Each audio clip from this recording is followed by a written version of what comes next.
नमस्कार दोस्तों, मेरा नाम है सौरभ और स्वागत है आपका मगध एजुकेशन में। 2024 का साल पूरे विश्व के लोकतांत्रिक देशों के लिए एक अहम साल होने जा रहा है, क्योंकि इस वर्ष करीब 62 देशों में जनरल इलेक्शन के चुनाव होने जा रहा है। और जनरल इलेक्शन ये जो होता है दोस्तों, ये सुनिश्चित करता है कि गवर्नेंस का जो बेस्ट फॉर्म है वो डेमोक्रेसी ही है। और इसके तहत जो दुनिया का सबसे बड़ा डेमोक्रेसी है इंडिया, उसके अंदर ऑलरेडी जनरल इलेक्शन शुरू हो चुका है। अगर जो हम किसी भी लोकतांत्रिक देशों में जनरल इलेक्शन की बात करें तो इंडिया के अंदर ये जो हो रहा है वो अब तक का पूरे इतिहास का सबसे ज्यादा खर्चा होने वाला जनरल इलेक्शन होने जा रहा है। करीब 1 करोड़ 35 लाख रुपए का अलग अलग पॉलिटिकल पार्टी अपने कैंपेनिंग में, रोड शो में, रैलीज वगैरह में यहाँ पे करने जा रही है। तो आज की इस वीडियो में समझने की कोशिश करेंगे कि आखिरकार बीजेपी, जो कि देश की सबसे बड़ी पार्टी है और रूलिंग पार्टी है, वो दुनिया के 10 अलग अलग देशों से 18 पॉलिटिकल पार्टी को कैंपेनिंग के दौरान, जब इलेक्शन चल रहा है इंडिया के अंदर,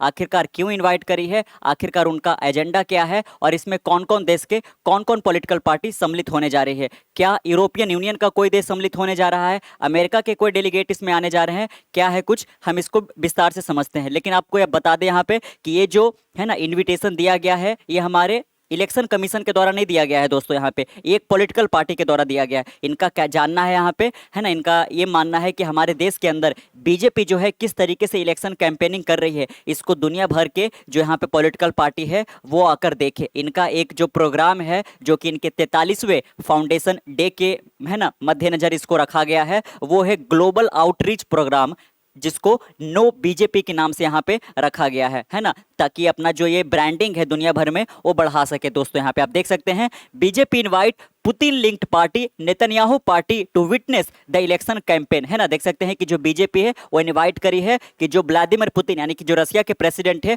उनकी पार्टी को यहाँ पे इनवाइट किया गया है। नेतन्याहू, जो कि इजराइल के यहाँ पे प्राइम मिनिस्टर है, बेंजामिन नेतन्याहू, इनके पार्टी को यहाँ पे इन्वाइट किया गया है, ताकि जो इंडिया के अंदर इलेक्शन कैंपेन हो रहे उसको ये विटनेस कर सके दोस्तों। लेकिन अमेरिका की कोई पॉलिटिकल पार्टी नहीं आ रही है, ना कि यूरोपियन यूनियन की कोई पॉलिटिकल पार्टी आ रही है, क्योंकि दोस्तों यहाँ पे अमेरिका के अंदर खुद इसी वर्ष के नवंबर महीने में यहाँ पे जनरल इलेक्शन होने जा रहा है।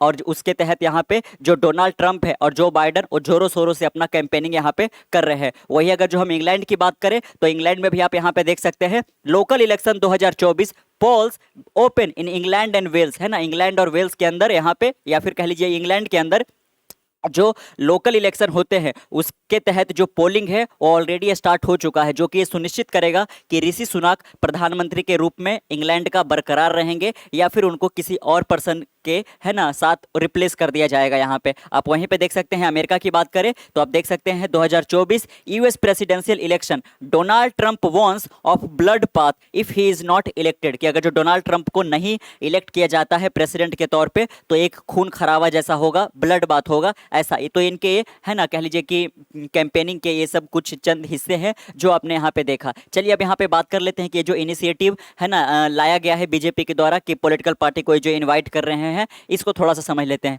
इन key initiative India's ruling party the Bharatiya Janata Party has extended invitation to representative from 18 political party spanning 10 country for them to witness first hand the BJP election campaign, है ना, कि आखिरकार बीजेपी इलेक्शन किस तरीके से करती है, उनका कैंपेनिंग का तरीका क्या रहता है, इसको दुनिया भर की अलग अलग पॉलिटिकल पार्टी जाने परखे समझे यहाँ पे, है ना, कि किस तरीके से फ्री एंड फेयर यहाँ पे इलेक्शन इंडिया के अंदर होता है यहाँ पे दोस्तों। क्योंकि है ना, दुनिया के अंदर जो सबसे बड़ी डेमोक्रेसी है वो और कोई नहीं, इंडिया ही यहाँ पे। प्लस साथ में इनका जो है ना एक प्रोग्राम है जो कि ग्लोबल आउटरीच प्रोग्राम है, जिसका नाम इन्होंने नो बीजेपी रखा है अपने 43वें फाउंडेशन डे के अंदर यहाँ पे, है ना, ताकि जो बीजेपी की ब्रांडिंग है वो दुनिया भर में आउटरीच कर सके यहाँ पे। चलिए जानते हैं यहाँ पे, है ना, देख सकते हैं the representative will be meeting BJP national president, है ना, जो बीजेपी की, भारतीय जनता पार्टी की जो नेशनल प्रेसिडेंट है श्री जेपी नड्डा, उनसे ऑलरेडी कल ही के दिन यानी कि 1 मई को यहाँ पे बीजेपी हेडक्वार्टर दिल्ली के अंदर मीटिंग कर रही है यहाँ पे, है ना। के जो रिप्रेजेंटेटिव है अलग अलग देशों के, अलग अलग पॉलिटिकल पार्टी के, ये बीजेपी की नेशनल पार्टी के जो प्रेसिडेंट है जेपी नड्डा, उनसे मुलाकात कर ली है कल ही के दिन यहाँ पे हेडक्वार्टर में। दे विल ऑल्सो भी, जेपी नड्डा के अलावा यहाँ पे ये लोग किससे मिलेंगे तो डॉक्टर एस जयशंकर से मिलेंगे, जो कि हमारे मिनिस्टर ऑफ एक्सटर्नल अफेयर है, भारत के विदेश मंत्री है। साथ में यहाँ पे श्री अश्विनी वैष्णव से मिलेंगे, जो कि यूनियन मिनिस्टर है रेलवे के अंदर, रेलवे मिनिस्टर यहाँ पे है ना। ये बीजेपी ने अपने एक रिलीज में इस बात को यहाँ पे इंगित किया है दोस्तों यहाँ पे, है ना, कि वो जो रिप्रेजेंटेटिव आ रहे हैं आखिरकार इनकी मुलाकात किससे किससे होगी और आखिरकार यहाँ पे क्या जांचेंगे और परखेंगे यहाँ पे, है ना। लेकिन इनका जो प्रोग्राम है ग्लोबल आउटरीच प्रोग्राम, जो कि नो बीजेपी के नाम से रखा गया है, वो तो अपने यहाँ पे जान लिया। चलिए अब बात कर लेते हैं यहाँ पे कि कौन कौन से देश के पॉलिटिकल पार्टी को इनवाइट किया गया है यहाँ पे, है ना। आपने ये जान लिया कि जो महत्वपूर्ण देश है, जैसे कि हो गया यूरोपियन यूनियन का कोई देश या अमेरिका, इसमें नहीं आ रहा है। जापान भी नहीं आ रहा है, क्योंकि जापान के अंदर भी अगले साल इलेक्शन होने वाले हैं और उसके लिए अभी से ही कैंपेनिंग होना शुरू हो चुका है दोस्तों यहाँ पे, है ना। तो वो लोग अपने देश के इलेक्शन में उलझे हुए हैं, तो आखिरकार क्यों ही आएंगे। प्लस ये इसमें एक और एंगल आ सकता था यहाँ पे, है ना, कि चूंकि इलेक्शन कमीशन यहाँ पे किसी को इन्वाइट नहीं करी है, एक पॉलिटिकल पार्टी इन्वाइट करी है। तो अगर जो है ना अमेरिका या फिर इंग्लैंड से अगर जो पॉलिटिकल पार्टी आ जाती है, तो यहाँ पे एक तरीके का कह लीजिए कि, है ना, प्रोपेगेंडा जैसा भी माहौल बन जाता है यहाँ पे कि वो बीजेपी को सपोर्ट वगैरह कर रहे हैं, इसको लेकर यहाँ पे, है ना। अगर जनरल इलेक्शन, ये अगर जो आपका इलेक्शन कमीशन अगर जो इनवाइट किया होता तो ये एक अलग बात होता है यहाँ पे, है ना।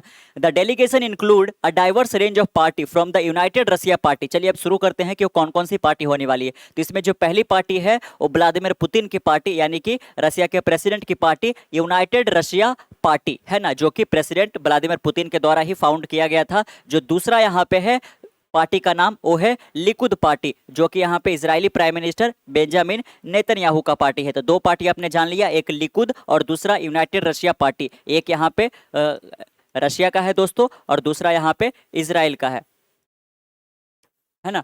चलिए और देखते हैं यहाँ पे हमारे पड़ोसी देश से भी यहाँ पे, है ना, डेलीगेशन आ रहे हैं, जैसे कि श्रीलंका से रिप्रेजेंटेटिव फ्रॉम महिंद्रा राजापक्षा, श्रीलंका के जी पोदुजना प्रेमुना एंड रालिक रेंगसिंगना यूनाइटेड नेशनल पार्टी है, वो यहाँ पे आ रहे हैं, और साथ में reflecting a cross section of the island nation political landscape. Furthermore prominent party, अगर जो हम नेपाल से बात करें तो बहुत सारी पार्टियां यहाँ पे आ रही है, जैसे कि नेपाली कांग्रेस जनमत पार्टी है, वो आ रहे हैं। जो वहाँ के अभी प्राइम मिनिस्टर है ना, प्रचंडा का जो कम्युनिस्ट पार्टी है वो यहाँ पे आ रही है ना, जो कि नेपाल के माओइस्ट पार्टी से भी जानी जाती है। केपी शर्मा ओली का जो कम्युनिस्ट पार्टी है ना, वो यहाँ पे आ रही है, जिसको यूनिफाइड मार्क्सिस्ट लेनिनिस्ट भी पार्टी कहा जाता है। Will participate in the delegation Madhesi party and राष्ट्रीय स्वतंत्र पार्टी, ये सब भी यहाँ पे आ रहे हैं। तो ये जो आपने देखा है अभी, एक रशिया से हो गया, एक इजराइल से हो गया, श्रीलंका से, है ना, 2-3 पार्टी आ रही है, नेपाल से सबसे ज़्यादा पार्टी आ रही है, 4-5 पार्टी आ रही है, इसलिए 10 देशों से टोटल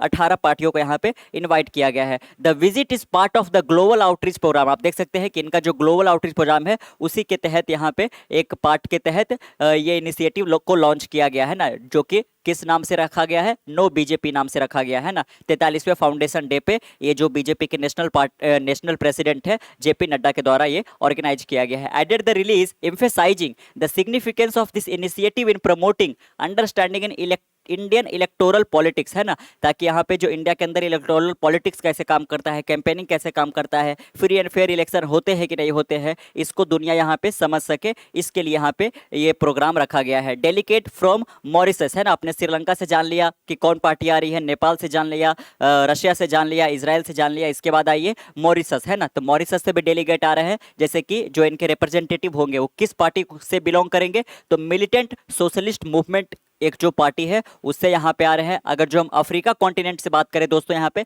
जिसमें बहुत सारे देश आते हैं, तो इसमें जो युगांडा की जो नेशनल रेजिस्टेंस मूवमेंट की पार्टी है वो यहाँ पे आ रही है। अगर जो अफ्रीका से ही बात करें तो जो एक तंजानिया देश है वहाँ से जो छामा छा मापी दुजी यहाँ पे एक पार्टी है, वो इस प्रोग्राम में पार्टिसिपेट करने जा रही है। अगर जो हम मिलिटेंट सोशलिस्ट मूवमेंट की बात करें तो ये किसकी पार्टी है, वहाँ के जो अभी पीएम है प्रविंद जगुनाथ, है ना, उनकी यहाँ पे एक पार्टी है। अदर पार्टी अगर जो मॉरिशस से हम बात करें तो मॉरिशस लेबर पार्टी आ रही है, मॉरिटेनियन मिलिटेंट मूवमेंट आ रही है, पार्टी मॉरिशियन सोशल डेमोक्रेट, तो यहाँ से भी 3-4 पार्टियाँ यहाँ पे आ रही है। ड्यूरिंग देयर विजिट, है ना, ये जो यहाँ पे विजिट करेंगे कुछ डेलीगेशन जो है यहाँ पे रिप्रेजेंटेटिव है जो ऑलरेडी आ चुके हैं, और उनकी मुलाकात कल ही के दिन बीजेपी हेडक्वार्टर जेपी नड्डा से हो चुके हैं यहाँ पे। The delegate will receive comprehensive briefing on the BJP election campaign strategy and gain insight into India's electoral processes. आप देख सकते हैं कि ये अपने विजिट के दौरान क्या क्या चीज़ समझेंगे यहाँ पे दोस्तों। तो सबसे पहले तो इनका जो बीजेपी का इलेक्शन कैंपेनिंग स्ट्रैटेजी है है ना, उनका क्या रणनीति रहता है कैंपेनिंग के दौरान, इस बात को समझ पाएंगे। और दूसरा जो है इंडिया के अंदर जो इलेक्टोरल प्रोसेसेस है ना, जो इलेक्शन कैंपेनिंग है, इसका उनको एक इंसाइट मिल जाएगा। Indian general election are under way and the result will be declare in June, है ना। आपको पता होगा कि ये 19 अप्रैल से इलेक्शन स्टार्ट हुआ है और 4 जून को जाकर यहाँ पे इसका रिजल्ट आ जाएगा, है ना। तब पता चल जाएगा कि कौन पार्टी यहाँ पे विजयी बनी है और अगले 5 सालों के लिए इंडिया को कौन रूल करेगा दोस्तों। The election are the largest ever exercise of franchise in a single time anywhere in the world. आप देख सकते हैं कि सबसे ज्यादा जो यहाँ पे फ्रेंचाइजी है, यानी कि जो वोटर है वो इंडिया के जनरल इलेक्शन में ही पार्टिसिपेट यहाँ पे कर रहे हैं, है ना। क्योंकि एक तो जो सबसे ज़्यादा पॉपुलस कंट्री है वो इंडिया ही है, इंडिया के बाद चाइना भी आता है, लेकिन चाइना एक डेमोक्रेसी नहीं है। तो सबसे ज़्यादा जो यहाँ पे है ना एक्सरसाइज किया जा रहा है फ्रेंचाइजी का, यानी कि जो वोटर है अपने वोटिंग राइट का जो एक्सरसाइज कर रहे हैं, वो अब तक के इतिहास में पूरी दुनिया में सबसे ज़्यादा इंडिया के अंदर ये देखा जाएगा। It is learned that no party from the US और European Union are present since they are busy in their upcoming election. आप देख सकते हैं यहाँ पे कि यूरोपियन यूनियन जिसमें टोटल 30 देश आते हैं, है ना, जैसे कि जर्मनी हो गया, फ्रांस हो गया, स्पेन वगैरह हो गया, यहाँ से कोई भी पॉलिटिकल पार्टी नहीं आ रही है, क्योंकि वहाँ पे वो खुद अपने देश के अंदर ही जो है ना, चाहे वो जनरल इलेक्शन हो रहा है, चाहे कोई लोकल इलेक्शन हो रहा है, उसके लिए वो कैंपेनिंग करने में व्यस्त थे। वही अगर जो अमेरिका की बात करें, है ना, जो कि दुनिया का सबसे मोस्ट पावरफुल कंट्री है इकोनॉमिकली वाइज, मिलिट्री वाइज, तो वहाँ पे भी चूंकि नवंबर के महीने में प्रेसिडेंशियल इलेक्शन होने वाला यहाँ पे, है ना, प्रेसिडेंट पद के लिए, तो वो वहाँ से भी कोई पॉलिटिकल पार्टी यहाँ पे नहीं आ रही है। और अमेरिका में इवन 2 ही पॉलिटिकल पार्टी, एक डेमोक्रेटिक पार्टी और एक रिपब्लिकन पार्टी यहाँ पे दोस्तों, है ना। चलिए, आपने जान लिया यहाँ पे कि कौन कौन सी पार्टी यहाँ पे आ रही है। तो कैसा लगा आपको ये वीडियो यहाँ पे, है ना, और ये किस हद तक यहाँ पे जायज है कि कोई पॉलिटिकल पार्टी किसी दूसरे देश के पॉलिटिकल पार्टी को इंडिया के अंदर इलेक्शन के वक्त बुला सकता है या फिर नहीं बुला सकता है, इसको लेकर आप क्या सोचते हो नीचे कमेंट बॉक्स में जरूर बताइएगा। मिलते हैं कल एक नई वीडियो के साथ, तब तक के लिए keep learning keep growing. This is Saurabh signing off, see you next one, bye bye.